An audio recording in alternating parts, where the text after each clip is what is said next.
ओम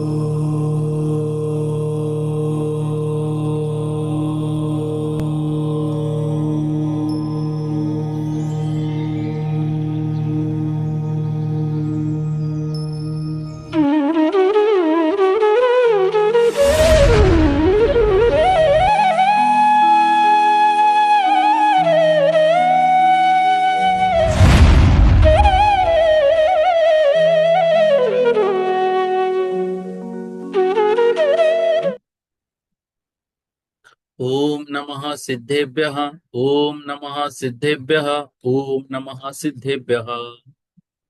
नमो अरिहन्ताणं। नमो सिद्धाणं। नमो आयर्याणं। नमो वज्रायाणं। नमो लोये सौवसाहुनम्। बोलो देवादिदेव 1008 श्री श्रेयांसनाथ भगवान की जय। महाआचार्य आचार्य श्री जिनसेनाचार्य महामुनिराज की जय। संत शिरोमणि आचार्य गुरुवर विद्यासागर जी महामुनिराज की जय। विद्याकुल शिरोमणि आचार्य श्री समय सागर जी महामुनिराज की जय। श्रमण शिरोमणि निर्यापक महाश्रमण मुनि पुंगव श्री सुधा सागर जी महामुनिराज की जय। समस्त मुनि संघ की जय। आचार्य जिनसेनाचार्य द्वारा विरचित हरिवंश पुराण के 54 सर्गों का सार रूप में अध्ययन हम सभी ने कल तक की कक्षा में किया। आज 55वां सर्ग है, जो कि एक महत्वपूर्ण विषय की ओर हमको लेकर चल रहा है, क्योंकि हरिवंश पुराण में मुख्यतः नेमिनाथ भगवान के चरित्र का वर्णन है। आइए, एक दिन कुबेर द्वारा भेजे गए वस्त्र, आभूषण, मालाओं और विलेपनों से विभूषित युवा नेमि कुमार अनेक प्रसिद्ध राजाओं से घिरे हुए बलदेव और श्री कृष्ण सहित कोटि कोटि यादवों से भरी कुसुम चित्रा नामक सभा में पहुंचे। राजाओं ने अपने आसन छोड़कर उनका स्वागत किया।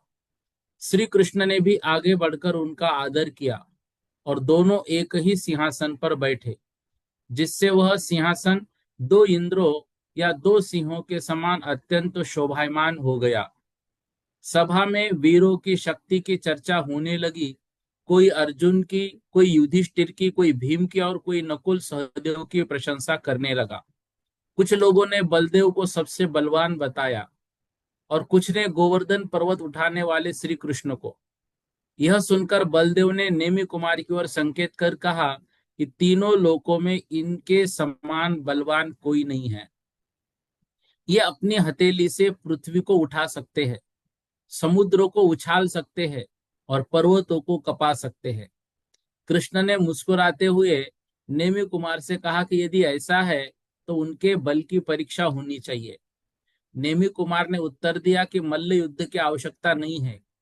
यदि आप मेरे बल को जानना चाहते हैं तो मेरे पैर को इस आसन से हटाकर दिखाइए। कृष्ण ने पूरा बल लगाया, परंतु वे उनके पैर की एक अंगुली तक नहीं हिला सके। उनका शरीर पसीने से भर गया। अंततः उन्होंने स्वीकार किया कि नेमि कुमार के बल अद्भुत है। उसी समय इंद्र का आसन कंपित हुआ और वह देवों सहित आकर नेमि कुमार की पूजा करके लौट गया। इस घटना के बाद कृष्ण के मन में नेमि कुमार के प्रति अत्यधिक आदर उत्पन्न हुआ और वे प्रतिदिन उनकी सेवा और पूजा करने लगे। इसी समय विजया पर्वत की उत्तर श्रेणी में श्रुतशोणित नामक नगर में बान नाम का एक अहंकारी विद्याधर रहता था। उसकी उषा नाम की पुत्री अत्यंत सुंदर थी और वह प्रद्युम्न के पुत्र अनिरुद्ध से प्रेम करती थी। वह प्रेम वेदना से भीतर ही भीतर क्षीण होती जा रही थी। उसकी सखी ने उसकी व्यथा जानकर रात्रि में अनिरुद्ध को वहां लाकर उससे मिला दिया। दोनों सुखपूर्वक रहने लगे। जब श्री कृष्ण को अनिरुद्ध के हरण का समाचार मिला तो बलदेव शंभ प्रद्युम्न सहित बाण की नगरी पहुंचे और युद्ध में बाण को पराजित कर उषा सहित अनिरुद्ध को वापस ले आए। कुछ समय बाद वसंत ऋतु के आगमन पर श्री कृष्ण, बलदेव, नेमि कुमार और अनेक राजा, महाराजा तथा नगरवासी गिरनार पर्वत पर विहार के लिए गए। उनके साथ राजकुमार, नागरिक और स्त्रियां भी थी। गिरनार पर्वत पर उस समय सुमेरु के समान शोभायमान था। वहां सुगंधित वायु चल रही थी। कोकिलें मधुर स्वर में गा रही थी और वृक्ष पुष्पों से लदे हुए थे। वन में स्त्री पुरुष विहार करने लगे और पुष्प शैयाओं पर विश्राम करने लगे। कृष्ण की 16,000 स्त्रियां भी वहां क्रीड़ा करने लगी। वसंत के बाद ग्रीष्म ऋतु आई और सब लोग गिरनार पर ही रहने लगे। शीतल जलाशयों में जल क्रीड़ा होने लगी। स्त्रियां तैरती, डुबकी लगाती और पिचकारियां से जल उछालती। नेमी कुमार भी उनके आग्रह से जल क्रीड़ा में सम्मिलित हुए। देखो, हमारे पास गिरनार का इतना बड़ा सबूत होने के बाद भी मतलब हम अपनी केस जीत नहीं पा रहे हैं। कितना मुश्किल है देखो, क्योंकि हम आपस में जैन झगड़ते रहते हैं, इसलिए ये सब होता है। क्रीड़ा के बाद जामवंती ने विनोद कुमार में नेमी कुमार को गीला वस्त्र निचोड़ने का आदेश देने के पर कटु वचन कहे। यह सुनकर नेमी कुमार आयुधशाला में गए। कृष्ण की नागशैया पर चढ़े, उनका धनुष प्रत्यंचा सहित चढ़ाया और 5 जन्य शंख बजाया। उस भयंकर ध्वनि से नगर में हाहाकार मच गया। जब कृष्ण को ज्ञात हुआ कि यह कार्य नेमी कुमार ने किया, तो उन्होंने उन्हें आलिंगर कर सम्मानित किया। कृष्ण ने नेमी कुमार के विवाह के लिए भोजवंशी राजकुमारी राजमती का वरण किया और विवाह की तैयारी होने लगी। इसी समय वर्षा ऋतु आ गई। मेघ गर्जने लगे, वन सुगंधित हो उठे और प्रकृति अत्यंत रमणीय हो गई। एक दिन नेमी कुमार राजकुमारों के साथ वन की ओर गए। उन्होंने अनेक तृणभक्षी पशुओं को भयभीत अवस्था में बंधा हुआ देखा। उन्होंने सारथी से पूछा। उसने बताया कि विवाह उत्सव में आए मांस भोजी राजाओं के लिए इन पशुओं का वध किया जाएगा। यह सुनते ही नेमी कुमार का हृदय करुणा से भर गया। उन्होंने कहा कि जो मृग वन के तृण और जल से जीवित रहते हैं और निरपराध है, उनका मनुष्य क्यों वध करता है। वीर पुरुष युद्ध भूमि में शत्रुओं से लड़ते हैं, निरपराध जीवों को नहीं मारते। उन्होंने हिंसा के पाप, कर्म बंध और संसार के दुखों का वर्णन किया तथा विषय सुख की नश्वरता बताई।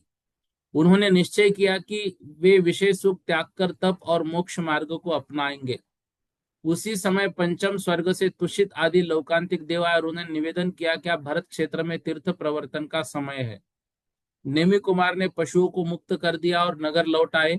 वहां देवों ने उनका अभिषेक किया और उनका महासम्मान हुआ, परंतु कोई भी उन्हें तप के लिए जानने से रोक नहीं सका। वे उत्तर कुरु नामक पालकी में बैठकर गिरनार पर्वत की ओर चल दिए। देव और राजा उस पालकी को लेकर गए। अप्सराएं नृत्य करने लगी। गिरनार पर्वत के उपवन में पहुंचकर उन्होंने पालकी छोड़ दी और पृथ्वी पर खड़े होकर दीक्षा ग्रहण की। उन्होंने वस्त्र, आभूषण और माला त्याग दी तथा अपने केश पंचमुष्टि से उखाड़ दिए। उनके साथ 1,000 राजाओं ने भी दीक्षा ग्रहण की। इंद्र ने उनके केश एकत्र कर क्षीर सागर में विसर्जित किए। श्रावण शुक्ल चतुर्थी के दिन उन्होंने दीक्षा ग्रहण की और देव असुरों ने दीक्षा कल्याण का उत्सव मनाया। बाद में द्वारिका में प्रवर दत्त ने उन्हें उत्तम खीर का आहार दिया। उनकी महिमा प्रकट हुई। उधर राजकुमार राजीमती ने नेमी कुमार के वियोग में अत्यंत विलाप किया। उसके आभूषण ढीले पड़ गए और वह निरंतर रोती रही। परंतु गुरुजनों के उपदेश से उसने भी तप और चारित्र को अपनाने का निश्चय किया। अंततः उसके कुटुंबी जन भी शांत हो गए। गौतम स्वामी कहते हैं कि स्त्रियों को संसार में अनेक दुख सहने पड़ते हैं, पर तंत्रता, पति का वियोग, सपत्नी विधवापन, प्रसूति दुख आदि, इन सब दुखों का मूल मिथ्या दर्शन है। इसलिए भव्य जीवों को इन दुखों से मुक्त होने के लिए सम्यक दर्शन का आश्रय लेना चाहिए। इस प्रकार से ये हरिवंश पुराण का 55वां सर्ग यहाँ पर समाप्त हुआ। देखो, ये मेरे अपने विचार है, हो सकता है मैं गलत हूं, लेकिन हरिवंश पुराण के बहुत से प्रसंग जो है थोड़े से आगम से मिलते जुलते ऐसा प्रतीत नहीं होते हैं। अब ये इसमें कारण क्या है, जो भी हो, देखो, एक जो ये प्रसंग है कि नेमी कुमार के विवाह में मांस भक्षण कर जो मांस भोजी राजा है उनको खिलाया जाएगा, ये तो बिल्कुल उचित प्रतीत नहीं होता है। क्योंकि कहाँ तीर्थंकर का कुल और कहाँ वो ऐसा मांस का भोजन कराना बिल्कुल उचित नहीं। इस विषय में जब चर्चा हुई थी नेमी सागर महाराज जी से, तब उन्होंने कर्नाटक का एक प्रसंग बताया कि वहां पर जो हरिवंश पुराण है, वहां उसमें ये प्रसंग नहीं है। उसमें ये प्रसंग है कि श्री कृष्ण को लगा कि ताकत जब नेमी कुमार में बहुत अधिक है तो आगे चलकर वो ही सब राजगद्दी संभालेंगे। इस कारण से उन्होंने विविध प्रकार से उनको, मतलब अ, वैराग्य को प्रेरित करने के लिए अनेक घटनाएं उनके सामने उपस्थित की। उन घटनाओं में उन्होंने ये बताया कि कुछ राजाओं के लिए ऐसा मांस भक्षी भोजन भी लाया जाएगा, तो यहाँ उनको वैराग्य हुआ। ऐसे कुछ शास्त्रों में लिखा हुआ है, और कुछ जगह पर ये प्रसंग ही नहीं है कि उनके वैराग्य का कारण ये है करके। तो ये विचारणीय तथ्य है, इस पर निश्चित रूप से संगोष्ठी होनी चाहिए और चिंतन मनन भी होना चाहिए कि ऐसा क्यों ये विषय इसमें आ गया है। बाकी देखो, फिर आप ऐसा बोलेंगे कि फिर इसको सिलेबस में क्यों रखा। इसमें सिलेबस में रखने का उद्देश्य है कि हम जैन रामायण को समझे तो सही।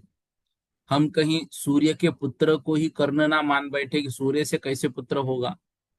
हम रामायण को समझे, पद्म पुराण इसलिए रखा था कि हम वानर को वानर ना माने, उनको वानर वंश का माने। मतलब रावण किसका भक्त था? शांतिनाथ भगवान का भक्त था। इसी के साथ द्रौपदी के 5 पति नहीं थे। ये सब विषय जो है ये हमें समझने योग्य है, इसलिए इसको हमारे सिलेबस में रखा है। बाकी कुछ चीजें जो ऐसी होती है, अब वो क्यों हुई क्या हुई, इस विषय पर भी चिंतन होगा। उस पर भी सोचेंगे। स्तुति दीदी बोलो, आप क्या बोल रहे हैं? हम्म, देखो 56वां सर्ग। दीक्षा के बाद वृहद गुप्ती समितियों से युक्त तथा परिचयों को सहन करने वाले मुनिराज नेमिनाथ रत्नत्रय और तप रूपी लक्ष्मी से विभूषित होकर महान साधना में स्थित हो गए। उन्होंने आर्त रौद्र नामक अशुभ ध्यानों को त्याग कर धर्म ध्यान और शुक्ल ध्यान नामक शुभ ध्यानों का अभ्यास आरंभ किया। ध्यान का अर्थ है मन की चंचल प्रवृत्ति का किसी एक विषय में अंतर मुहूर्त तक स्थिर हो जाना। पीड़ा से उत्पन्न मनोवृत्ति को आरती कहते हैं और उससे उत्पन्न ध्यान को आर्त ध्यान कहलाता है। यह अत्यंत अशुभ ध्यान है और कृष्णनील कापोत लेशा के प्रभाव से उत्पन्न होता है। आर्त ध्यान दो प्रकार का होता है, बाह्य और अभ्यंतर। रोना, दूसरों की संपत्ति देखकर आश्चर्य करना या विषयों में आसक्ति रखना बाह्य आर्त ध्यान है। अभ्यंतर आर्त ध्यान के 4 प्रकार बताए गए हैं। पहला, अनिष्ट वस्तु में उत्पन्न न हो ऐसा चिंतन करना। दूसरा, यदि अनिष्ट वस्तु उत्पन्न हो जाए तो उसके नाश का विचार करना। तीसरा, इष्ट विषय का कभी वियोग ना हो ऐसा चिंतन करना। चौथा, इष्ट विषय के वियोग के अभाव में विचार करना। अनिष्ट विषयों के साधन चेतन और अचेतन दो प्रकार के होते हैं। मनुष्य आदि चेतन साधन है और विष या शस्त्र आदि अचेतन साधन। शारीरिक रोग जैसे उदरशूल, नेत्रशूल आदि और मानसिक दुख जैसे शोक, भय, विषाद आदि अर्थ ध्यान के कारण बनते हैं। इसी अर्थ ध्यान का आधार प्रमाद है और इसका फल तिर्यंच गति है, और यह प्रथम से लेकर छठे गुणस्थान तक पाया जाता है। दूसरा अशुभ ध्यान रौद्र ध्यान है। क्रूर अभिप्राय वाले जीव का ध्यान रौद्र ध्यान कहलाता है। यह 4 प्रकार का है: हिंसानंद, वृषानंद, स्तेयानंद और परिग्रहानंद। हिंसा में आनंद लेना हिंसानंद है। झूठे युक्तों से दूसरों को ठगने का विचार मृषानंद है। दूसरों के संपत्ति हरने की इच्छा स्तेयानंद है। परिग्रह की रक्षा का अभिमान परिग्रहानंद है। यह ध्यान भी कृष्णनील कापोतलेशा के प्रभाव से उत्पन्न होता है।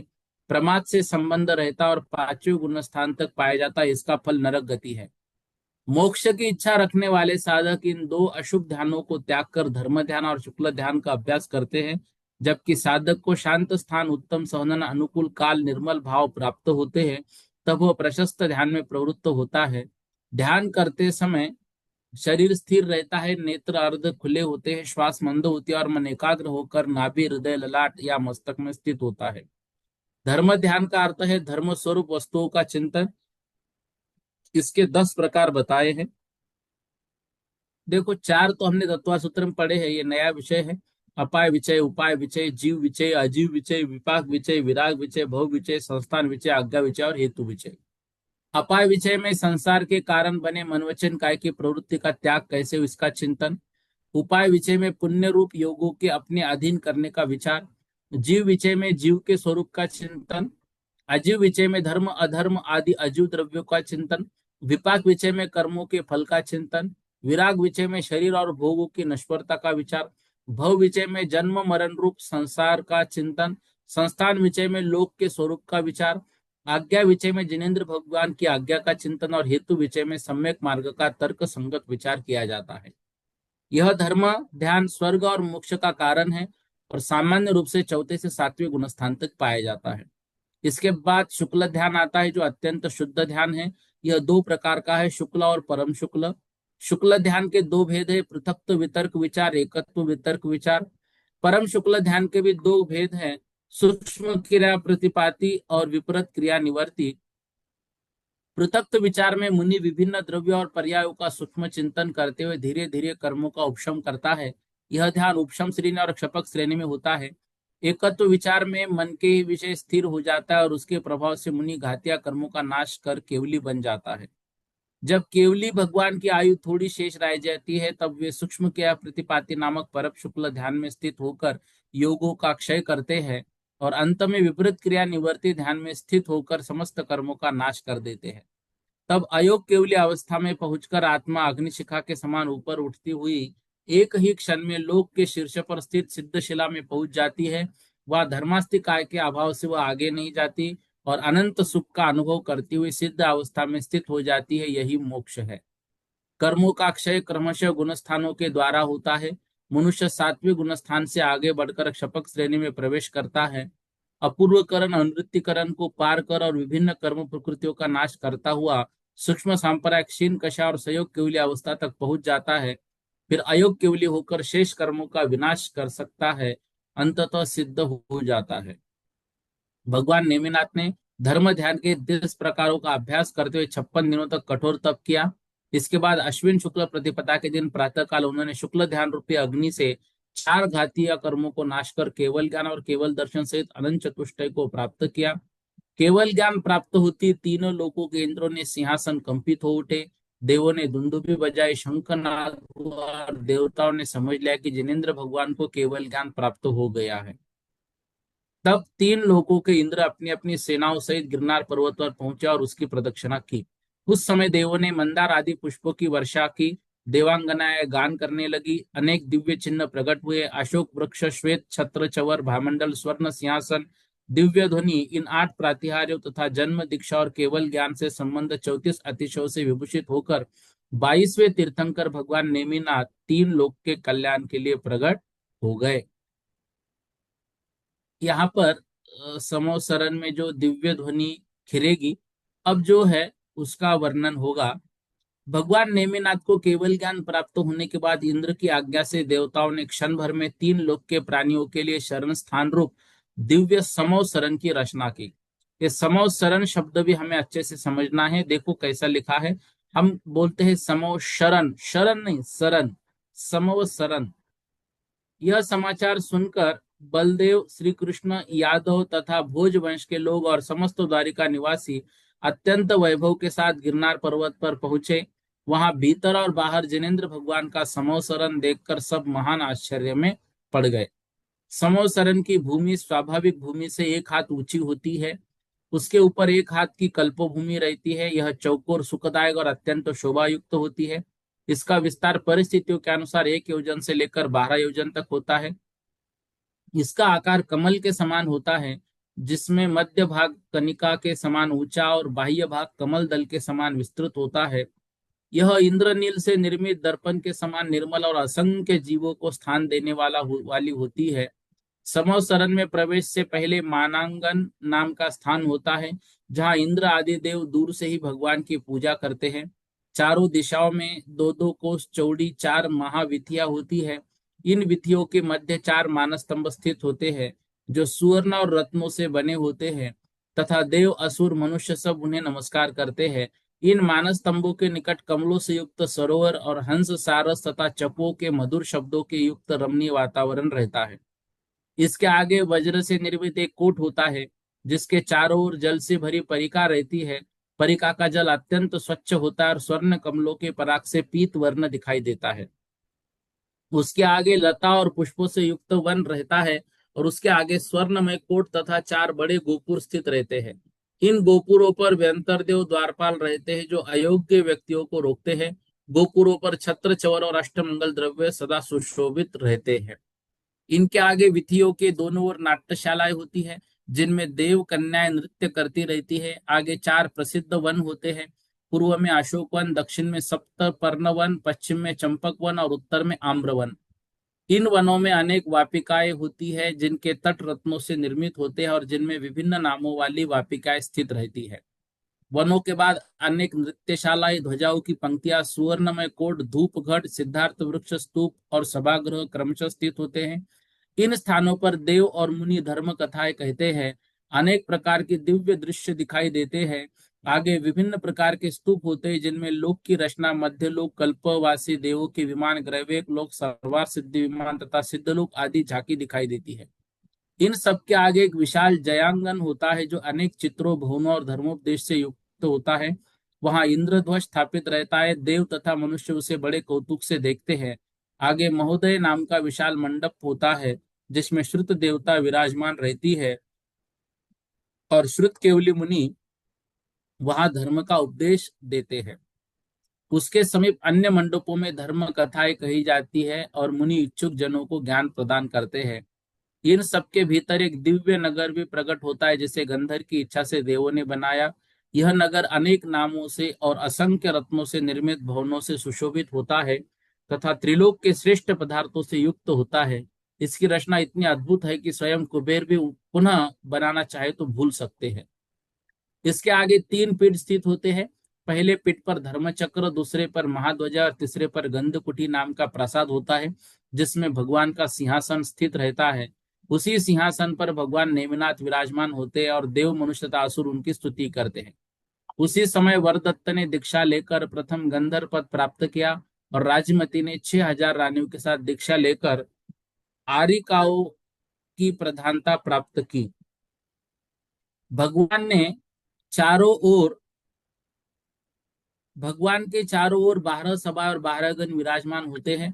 पहली सभा में मुनि, दूसरे में देविया, तीसरी में आरिकाएं, चौथी में ज्योतिष्य देवों की स्त्रियां, पांचवी में वेंतर देविया, छठी में भवनवासी देवांगनाएं, सातवीं में भवनवासी, आठवीं में वेंतर देव, नौवीं में ज्योतिषी देव, 10वीं में कल्पवासी देव, 11वीं में चक्रवर्ती आदि राजा, 12वीं सभा में सिंह, हाथी आदि तिर्यंच जीव बैठते हैं। समो शरण में भगवान के पास अष्ट महाप्रातिहार्य प्रकट होते हैं। चवर, छत्रत्रय, भामंडल, अशोक वृक्ष, पुष्प वृष्टि, दिव्य ध्वनि, मंगल वाद्य आदि इनके द्वारा भगवान की महिमा और सर्वहितकारी स्वरूप प्रकट होता है। देवता सब ओर से जीवों को पुकारते हैं, हे भव्य जीवो, केवली भगवान विराजमान है, शीघ्र आकर उनका दर्शन करो। समो शरण के दर्शन होते ही देव, मनुष्य और असुर अपने वाहनों से उतरकर पहले मानस स्तंभ को नमस्कार करते हैं, फिर प्रदक्षिणा करके भीतर प्रवेश करते हैं और भगवान की पूजा करते हैं। अयोग्य व्यक्ति बाहर ही रह जाते। सब लोग क्रम से भीतर जाकर भगवान को प्रणाम करते और सभाओं में बैठ जाते हैं। भगवान के प्रभाव से समो शरण में प्रवेश करने पर किसी को भूख, प्यास, क्लेश, राग, द्वेष, मोह या आलस्य नहीं होता। वहां केवल शांति और पवित्रता रहती है। देव, मनुष्य और तिरंज सब अपनी त्रिषित नेत्रों से भगवान के सौंदर्य का दर्शन करते हुए धर्म का लाभ लेते हैं। इस प्रकार ये सर्ग यहाँ पर समाप्त होता है। आगे देखिए, भगवान नेमिनाथ के समो शरण में सब जब चारों ओर से धर्म श्रवण की इच्छा रखने वाले देव, मनुष्य और अन्य जीव विनय पूर्वक हाथ जोड़कर बैठ गए, तब उनके प्रथम गंधर्व वरदत्त ने भगवान नेमिनाथ को नमस्कार कर एक महत्वपूर्ण प्रश्न किया। हे भगवान, समस्त भव्य जीवों के लिए वास्तविक हित क्या है? इस प्रश्न के उत्तर में भगवान की दिव्य ध्वनि प्रकट हुई जो चारों दिशाओं में चार मुखों से प्रस्फुटित होकर समस्त जीवों के लिए धर्मोपदेश करने लगी। भगवान की दिव्य ध्वनि अत्यंत मधुर, गंभीर, स्पष्ट और दिव्य थी।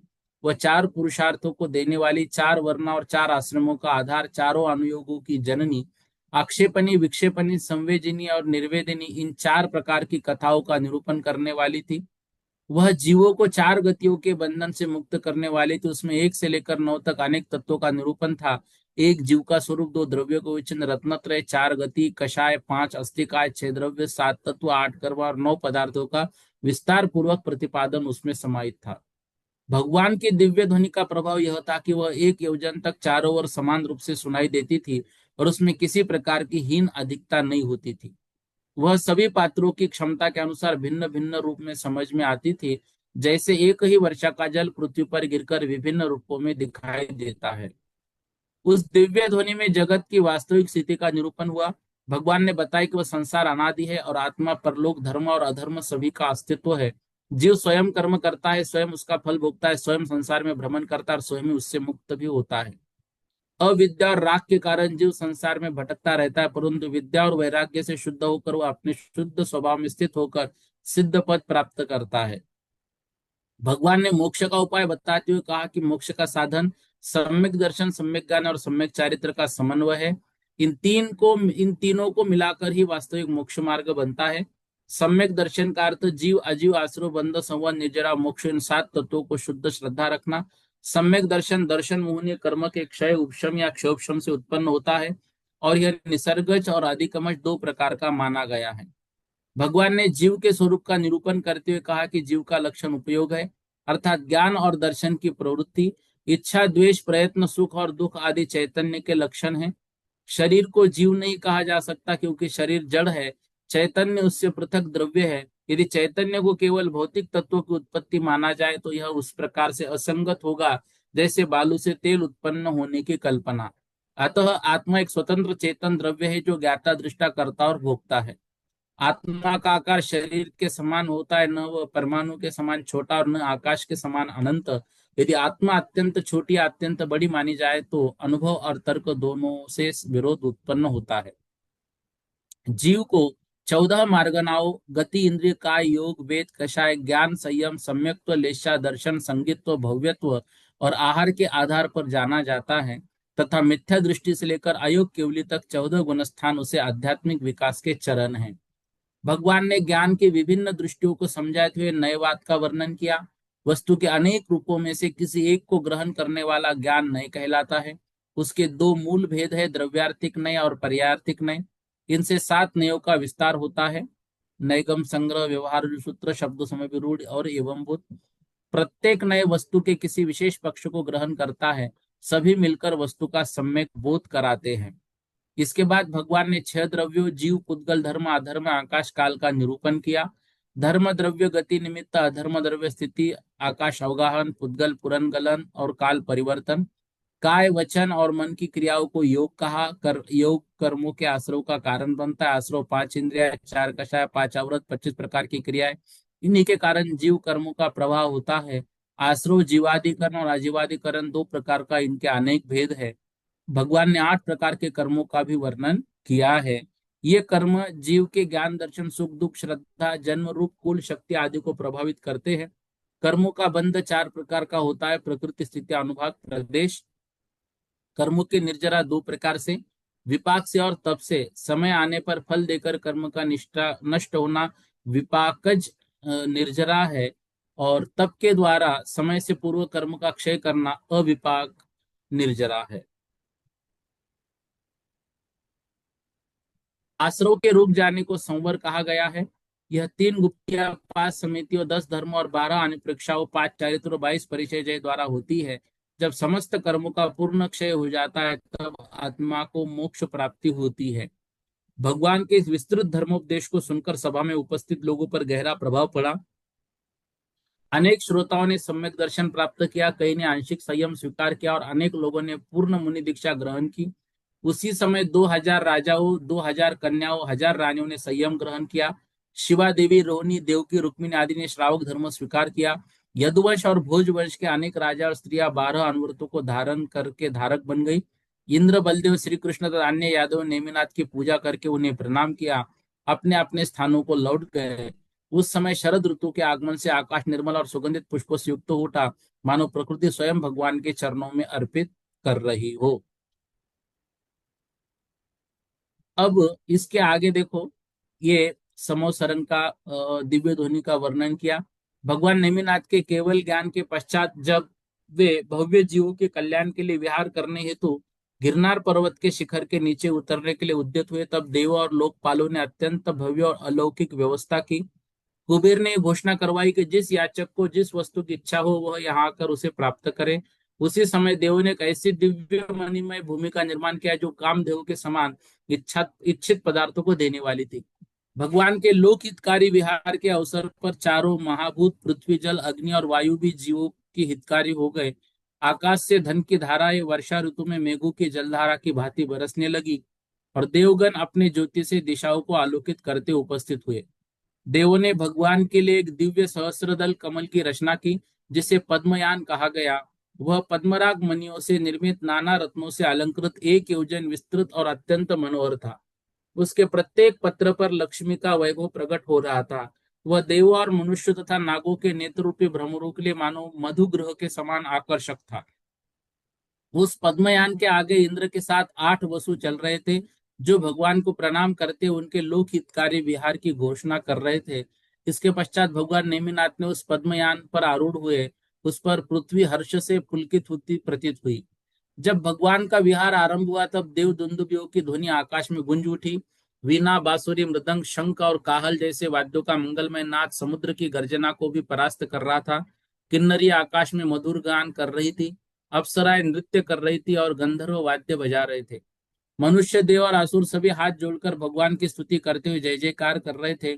पृथ्वी पर भी मनुष्य विविध नृत्य, संगीत और वाद्यों के साथ आनंद उत्सव कर रहे थे। भगवान के विहार के मार्ग की रक्षा लोकपाल कर रहे थे और देवगण चारों ओर हिंसक जीवों को दूर कर रहे थे। उस समय समुद्र भी अपनी तरंग रूपी भुजाओं से मानो भगवान को नमस्कार कर रहा था।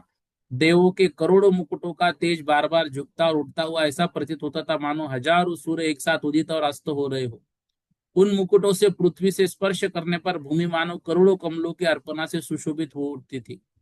भगवान के आगे आगे लौकांतिक देव चल रहे थे और पद्मा तथा सरस्वती देवियां मंगल द्रव्य धारण कर प्रदक्षिणा देकर अग्रसर हो रही थी। इंद्र भी अनेक राजाओं के साथ भगवान के आगे आगे चल रहा था। उस समय देवगण मेघों की गर्जना के समान भगवान की स्तुति कर रहे थे। हे देव, आपकी जय हो। ये लोक पितामह आपकी जय हो। ये धर्म स्वामी आपकी जय हो। इस प्रकार भगवान नेमिनाथ जगत के कल्याण के लिए विहार करने लगे। भगवान दिव्य कमलों पर अपने चरण रखकर आकाश में विहार कर रहे थे। उनके आगे कुबेर मार्ग को सुशोभित करता हुआ चलता था, जैसे सूर्य के आगे उसका सारथी अरुण चलता है। भगवान के विहार का मार्ग सुवर्णमय तथा रत्नों से अलंकृत बनाया गया था। पवन कुमार देव मंद समीर से उस मार्ग को स्वच्छ करते जाते थे और मेघ वाहन देव सुगंधित जल का छिड़काव करते जाते थे। देवगण मंदार आदि पुष्पों की वर्षा कर मार्ग को सजाते जाते थे। मार्ग के दोनों ओर केले, नारियल, ईख, सुपारी के वृक्ष लगाए गए थे। अनेक क्रीड़ा स्थान बने थे जहां मनुष्य देव अपनी स्त्रियों के साथ आनंद पूर्वक क्रीड़ा कर रहे थे। वह मार्ग 3 योजन चौड़ा था। उसके दोनों ओर की सीमाएं 2-2 कोस चौड़ी थी। मार्ग में स्थान स्थान पर तोरण, अष्टमंगल द्रव्य और इच्छित वस्तुएं देने वाली कामशालाएं बनी थी। वनवासी देवों ने पुष्पों से एक विशाल मंडप बनाया था, जो 2 योजन विस्तृत था और मोतियों की मालाओं से, घंटियों और रत्नमयी सजावट से अत्यंत मनोहर था। उसी पुष्प मंडप में भगवान विहार करते हुए आगे बढ़ रहे थे। उनके पीछे भामंडल सुशोभित था, जिसने देखने वाले जीव अपने साथ साथ पूर्व और भविष्य के भाव देख सकते थे। भगवान के ऊपर 3 छत्र सुशोभित थे, जो तीनों लोकों के स्वामित्व का संकेत देते थे। उनके चारों ओर हजारों चंवर अपने आप ढूल रहे थे। भगवान के पीछे ऋषिगण चल रहे थे और देव उन्हें घेरे हुए थे। इंद्र प्रतिहार बनकर 8 वसुओं के साथ अग्रसर था। उसके आगे लक्ष्मी देवी मंगल द्रव्य लेकर चल रही थी। शंख तथा पद्म नाम की 2 निधियां स्वर्ण और रत्नों की वर्षा करती जा रही थी। नाग कुमार देव अपने मणियों की ज्योति से मार्गों को प्रकाशित कर रहे थे और अग्नि कुमार देव धूप घट लेकर सुगंध फैला रहे थे। सूर्य और चंद्र जाति के देव दर्पण धारण कर भगवान के तेज प्रतिबिंब कर रहे थे। आगे धर्म चक्र आकाश मार्ग से चल रहा था और देवगण जीवों को पुकार कर कह रहे थे, आओ 3 लोक के स्वामी भगवान को नमस्कार करो। भगवान के विहार से संसार में अद्भुत परिवर्तन होने लगा। जिस देश में भगवान पहुंचते वहां रोग, क्लेश और आपदाएं समाप्त हो जाती थी। अंधे देखने लगते थे, बहरे सुनने लगते थे, गूंगे बोलने लगते थे, लंगड़े चलने लगते थे। वहां अत्यधिक गर्मियां ठंड नहीं रहती थी। दिन रात का भेद भी मानो समाप्त हो जाता था। पृथ्वी अन्न, रत्न और खजानों से परिपूर्ण हो जाती थी। असमय मृत्यु नहीं होती थी। काल भी भगवान की आज्ञा के अनुसार समान रूप से प्रवृत्त होने लगता था। भगवान के विहार क्षेत्र में त्रस और स्थावर सभी जीव सुखी हो जाते थे। स्वभाव से शत्रु रहने वाले जीव जैसे सर्प और नेवला भी परस्पर मित्र बन जाते थे। मंद सुगंधित वायु भगवान की सेवा करती हुई बहती थी। दिशाएं फूलों की वर्षा कर उनकी पूजा करती थी। भगवान चतुर्मुख थे, इसलिए चारों दिशाओं में एक साथ दिखाई देते थे और उनकी छाया भी नहीं पड़ती थी। भगवान जहां जहां जाते वहां वहां दिक्पाल पूजन की सामग्री लेकर उनका स्वागत करते। जब वे वहां से लौटते तो उन्हें अपनी सीमा तक विदा करने आते। भगवान की विहार का मार्ग 1 वर्ष तक उनके चिन्हों से सुशोभित रहता और उस क्षेत्र में 50 वर्षों तक कोई विपत्ति नहीं होती थी। इस प्रकार भगवान नेमिनाथ ने सौराष्ट्र, मत्स्य, लाट, सुरसेन, पटच्चर, कुरुंजांगल, पांचाल, कुशाग्र, मगध, अंजन, अंग, वंग, कलिंग आदि अनेक देशों का विहार करते हुए क्षत्रिय और अनेक वर्गों को जैन धर्म में स्थित किया। विहार करते करते भगवान मलय देश के भद्रिलपुर नगर में सहस्राम्र वन में पहुंचे।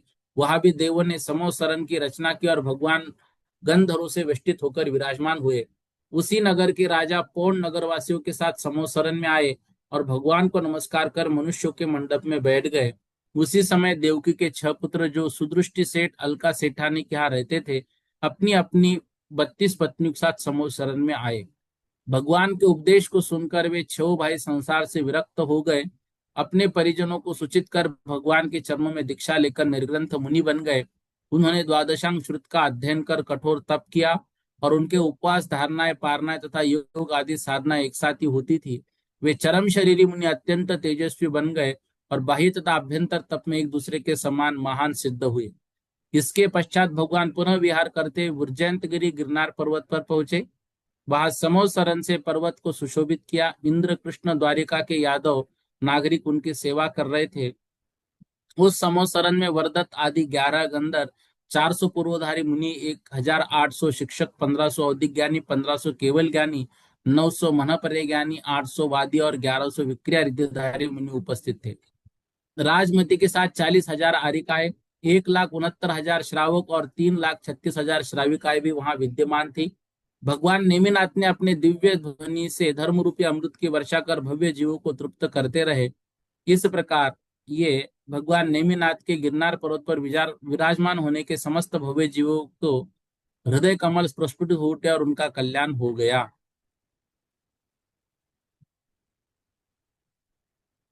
अगला सर्ग देखो, 60वां।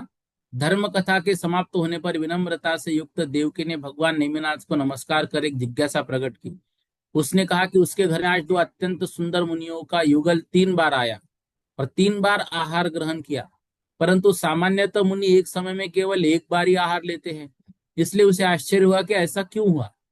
उसने यह भी कहा कि संभव है कि वे तीनों तीन भिन्न युगल हो, जिनका रूप अत्यंत समान होने से उसे भ्रम हुआ हो।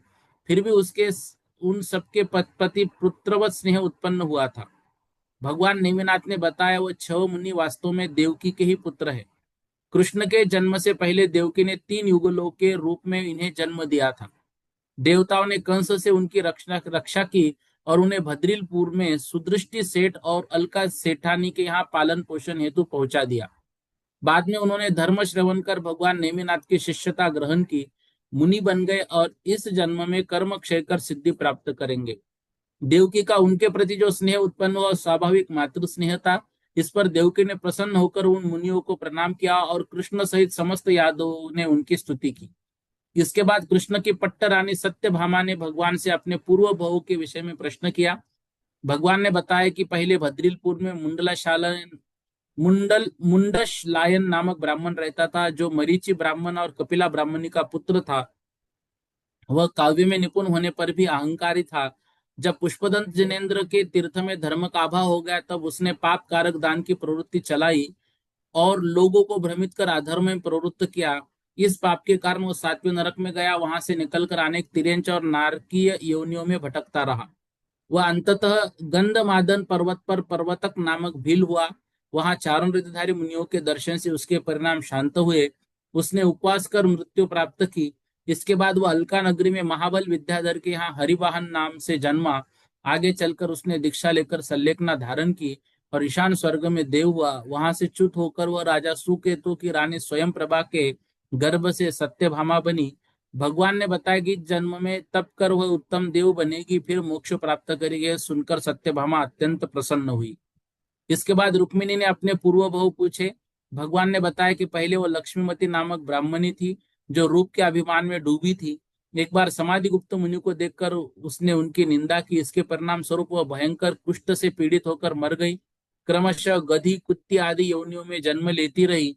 आगे चलकर वह मंडूक ग्राम में पुति गंधिका नाम की कन्या हुई। बाद में मुनियों के उपदेश से उसने धर्म ग्रहण किया, तप किया और सल्लेखना द्वारा मृत्यु प्राप्त कर 16वें स्वर्ग में देवी बनी। वहां से च्युत होकर वह कुंडिनीपुर में रुक्मिणी के रूप में जन्मी। इस जन्म में भी वह तप कर अंततः मोक्ष प्राप्त करेगी। इसके बाद जाम्बवती ने अपने पूर्व भव पूछे। भगवान ने कहा कि वह पहले यशस्विनी नाम की स्त्री थी जिसका पति मर गया था। जैन धर्म के उपदेश के बावजूद वह सम्यक दर्शन प्राप्त न कर सकी, किंतु दान उपवास करती रही। इसके पुण्य से वह व्यंतर देव की पत्नी बनी। फिर कई जन्मों के बाद तप के प्रभाव से स्वर्गों में गई। अंततः विद्याधर राजा जाम्बव की पुत्री जाम्बवंती बनी। आगे वह तप कर स्वर्ग और फिर मनुष्य जन्म लेकर मोक्ष प्राप्त करेगी। इसके पश्चात सुसीमा ने अपने पूर्व भव पूछे। भगवान ने बताया कि पहले विश्वसेन राजा की रानी अनुंदरी थी। पत्नी के वध के बाद वह दुख से मरकर व्यंतर देवी बनी। अनेक जन्मों के बाद वह यक्ष देवी नाम की कन्या हुई जिसने मुनियों का आहार दान दिया और पुण्य बंध बांधा। बाद में सिंह द्वारा मारी गई, फिर देवी बनी, फिर राजकुमारी बनी। अंततः वर्तमान जन्म में सुसीमा बनी। भविष्य में वह देव मरकर फिर मनुष्य भाव लेकर मोक्ष प्राप्त करेगी। लक्ष्मण ने जब पूछे तब पहले सुमित्रा रानी थी जिसके पति वासव राजा ने दीक्षा ले ली। पुत्र वियोग के कारण वह दुख से मरकर भिलिनी बनी। मुनि के उपदेश से उसने उपवास कर मृत्यु प्राप्त की और देवांगना बनी। बाद में कनकमाला नाम की राजकुमारी बनी जिसने आरिका दीक्षा लेकर तप किया और स्वर्ग गई। फिर च्युत होकर जन्म में लक्ष्मणा बनी। इसके बाद गांधारी ने अपने पूर्व भव पूछे। वह पहले अयोध्या की रानी विनयश्री थी जिसने मुनियों का आहार दान दिया। इसके पुण्य से देवियों के रूप में जन्म लेती रही। अंततः वर्तमान जन्म में गांधारी बनी। तीसरे भव में वह मोक्ष प्राप्त करेगी। फिर गौरी ने अपने पूर्व भव पूछे। वह पहले आनंद सेठ की पत्नी थी जिसने मुनि को आहार दान दिया था। बाद में देवियों की जन्म लेती रही। वर्तमान जन्म में गौरी बनी। 3 भव बाद मोक्ष प्राप्त करेगी। इसके बाद पद्मावती ने अपने पूर्व भव पूछे। वह पहले विनयश्री नाम की राजकुमारी थी जिसने मुनि को आहार दान दिया। कई जन्मों में देवी और मानव रूप धारण करने के बाद उसने आरिका दीक्षा लेकर तप किया और स्वर्ग गई। वहां से च्युत होकर वर्तमान जन्म में पद्मावती बनी और भविष्य में मोक्ष प्राप्त करेगी। इसके बाद यादव ने भी अपने अपने पूर्वभाव पूछे। उन्हें सुनकर संसार से भयभीत हुए। भगवान नेमिनाथ भव्य जीवों के हित के लिए विभिन्न देशों में विहार करते रहे। उधर देवकी ने कृष्ण के बाद गज कुमार नाम का पुत्र उत्पन्न किया। युवा अवस्था में कृष्ण ने उसका विवाह अनेक राजकुमारियों से कराया। उसी समय भगवान नेमिनाथ द्वारिका के समीप गिरनार पर्वत पर विराजमान हुए। यादवगण उनकी वंदना के लिए गए। गज कुमार ने भी वहां पहुंचा और भगवान के सभा में रत्नत्रय धर्म का उपदेश दिया। तब कृष्ण ने तीर्थंकरों, चक्रवर्तियों, बलभद्रों, वासुदेव और प्रतिनारायणों की उत्पत्ति तथा अंतराल के विषय में प्रश्न किया। भगवान के उत्तर में 24 तीर्थंकरों का क्रम बताया। फिर ऋषभनाथ से लेकर नेमिनाथ और भविष्य के पार्श्वनाथ महावीर तक उन्होंने उनके जन्म स्थान, माता पिता, नक्षत्र, चैत्य वृक्ष, निर्वाण भूमि, दीक्षा, केवल ज्ञान, निर्वाण, आयु, ऊंचाई, संग संख्या, गंधर, समोसर, व्यवस्था आदि सब विस्तृत वर्णन किया। इसके साथ ही 12 चक्रवर्ती, 9 वासुदेव, 9 बलभद्र और 9 प्रतिनारायण का भी वर्णन किया। चक्रवर्तियों में भरत से लेकर ब्रह्मदत्त तक 12 का उल्लेख है। वासुदेव में त्रिपृष्ठ से लेकर कृष्ण तक 9 का वर्णन है। बलभद्र में विजय से लेकर पद्म तक 9 और प्रतिनारायण में अश्व ग्रीव से लेकर जरासंध तक 9 का उल्लेख है।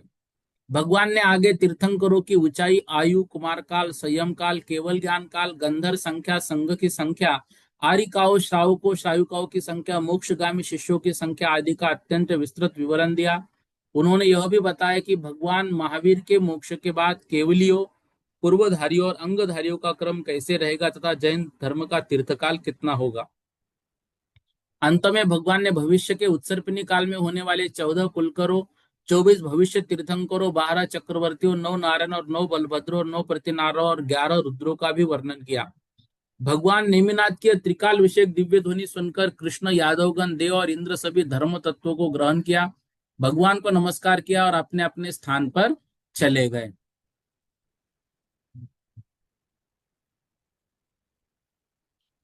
इसके बाद राजा श्रेनिक की जिज्ञासा को समझकर गंधर्वों ने अधिपति गौतम स्वामी ने जगत में विख्यात गज कुमार का चरित्र सुनाना आरंभ किया। उन्होंने कहा कि तीर्थंकर आदि महान पुरुषों के चरित्र को सुनकर गज कुमार संसार से अत्यंत भयभीत हो गया। उसने पिता पुत्र और अन्य सभी बंधु बांधवों का त्याग कर बड़ी विनम्रता से जिनेंद्र भगवान के पास पहुंचकर उनकी आज्ञा से दीक्षा ग्रहण की और तप करने में प्रवृत्त हो गया।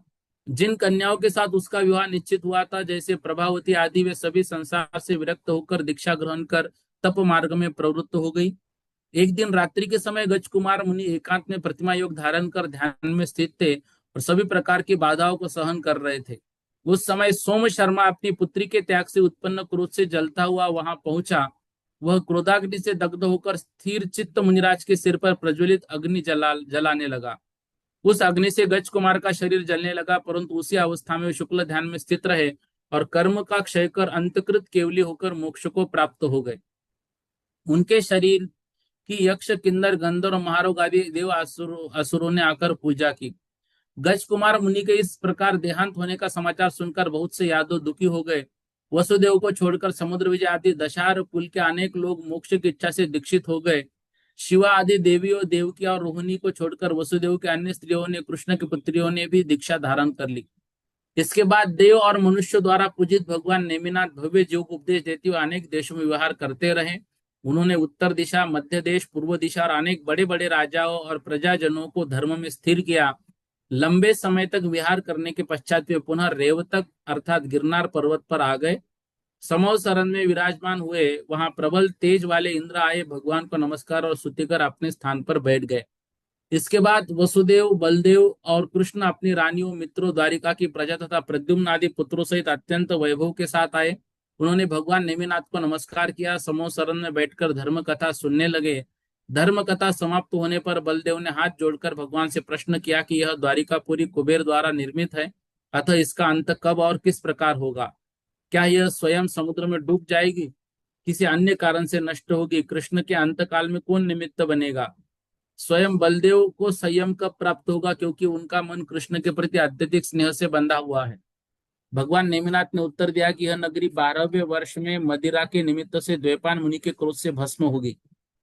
अंतिम समय में कृष्ण कौशाम्बी के वन में शयन करेंगे और जरत कुमार उनके विनाश का निमित्त बनेगा। भगवान ने यह भी कहा कि संसार में अभ्युदय और क्षय वस्तु के स्वभाव होते हैं, इसलिए ज्ञानी पुरुष उनमें हर्ष विषाद नहीं करते। उन्होंने बलदेव से कहा कि कृष्ण के मृत्यु के समय संसार से विरक्त होकर तप ग्रहण करेंगे और तप के प्रभाव से ब्रह्म स्वर्ग में उत्पन्न होंगे। भगवान के वचन सुनकर द्वैपायन कुमार, जो रोहिणी का भाई और बलदेव का मामा था, संसार से विरक्त होकर मुनि बन गया और 12 वर्ष पूर्ण होने की प्रतीक्षा में पूर्व देश चला गया।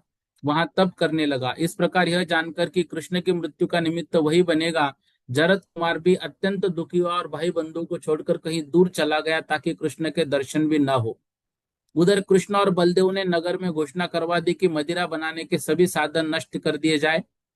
घोषणा सुनकर लोगों ने पिष्ट, किनुआ आदि मदिरा बनाने के साधनों सहित मदिरा को कादम्बगिरी की गुफाओं में पत्थर के कुंडों में फेंक दिया। वह मदिरा उन शिला कुंडों में लंबे समय तक भरी रही। इसके बाद कृष्ण ने दूसरी घोषणा कराई कि यदि कोई भी चाहे, पिता, माता, पुत्री या अंतपुर की स्त्री, जिनेंद्र भगवान के मत में दीक्षित होकर तप करना चाहे तो उसे रोका नहीं जाएगा। यह सुनकर प्रद्युम्न और भानुकुमार सहित अनेक लोग परिग्रह छोड़कर तपोवन गए। रुक्मिणी, सत्यभामा आदि 8 पट्टरानियों ने भी पुत्र वधु और अन्य स्त्रियों के साथ दीक्षा धारण कर ली। समय बीतता गया। द्वैपायन मुनि तप करते करते 12 वर्ष पूरे होने का भ्रम कर द्वारिका के निकट आ गए और पर्वत के पास प्रतिमा योग में स्थित हो गए। उसी समय वन विहार से लौटते हुए शंभ कुमार आदि कुमार प्यास से पीड़ित होकर कादम वन के कुंडों में भरी पुरानी मदिरा पी गए। उस मदिरा के प्रभाव से वे उन्मत्त हो गए और गाते नाचते हुए नगर की ओर चले। मार्ग में उन्होंने द्वैपायन मुनि को पहचान लिया और कहा कि यह वही मुनि है जो द्वारिका का विनाश करेगा। यह कहकर उन निर्दयी कुमारों ने लाठी और पत्थरों से उन्हें मार मारकर गिरा दिया। घायल होकर द्वैपायन मुनि अत्यंत क्रोधित हो गए। क्रोध से उनका तप नष्ट हो गया। उन्होंने द्वारिका को भस्म करने का निश्चय कर लिया। बलदेव और कृष्ण ने जाकर उनसे क्षमा मांगे और क्रोध त्यागने का अनुरोध किया, परंतु वे नहीं माने और संकेत से बता दिया कि केवल बलदेव और कृष्ण बच सकते, अन्य कोई नहीं।